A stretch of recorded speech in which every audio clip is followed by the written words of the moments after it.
তো দর্শক শ্রোতা, চলুন জেনে নেই একটা ভিন্ন বিষয় সম্পর্কে, যেটা আপনারা আমাদেরকে জানতে চেয়েছেন। অনেক সময় আবার আমাদের প্র্যাকটিসেও বিভিন্ন সময় বিভিন্ন রোগীরা বলে থাকে, কি বলে থাকে ভালো লাগছে না, বলে একটি ভালো লাগার ঔষধ দিন। তো দর্শক, আপনারা তো জানেন যে আমার প্র্যাকটিসে ওষুধের ব্যবহার নাই বললেই চলে। যাই হোক, পরে চিন্তা করলাম যে এরা যখন বলে ভালো লাগে না, তাহলে কি ধরনের ওষুধ তাদেরকে আমরা দিতে পারি। আপনারা অবশ্যই জানেন যে আমরা এক্সারসাইজ করলে কি হয়, এন্ডোরফিন রিলিফ হয়।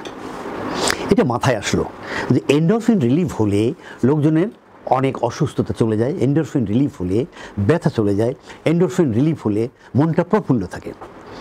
শেষের যে শব্দটা প্রফুল্ল।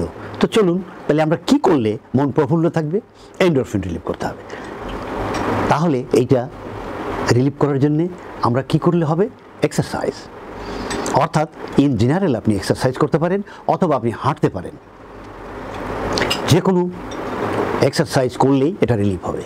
তাই আমরা আমাদের প্র্যাকটিসে দেখেছি, বেশ কিছু রুগীকে যখন আমরা বলেছি আপনি এটা করেন, ওরা আমাদেরকে ফিডব্যাক দিয়েছেন যে হ্যাঁ, এক্সারসাইজ করার পরে মন প্রফুল্ল থাকে।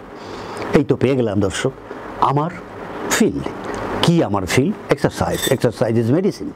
Exercise is medicine for today and tomorrow. আর তাই তো আমরা ওনাদেরকে বললাম, আপনারা নিয়মিত এক্সারসাইজ করেন, মন প্রফুল্ল থাকবে।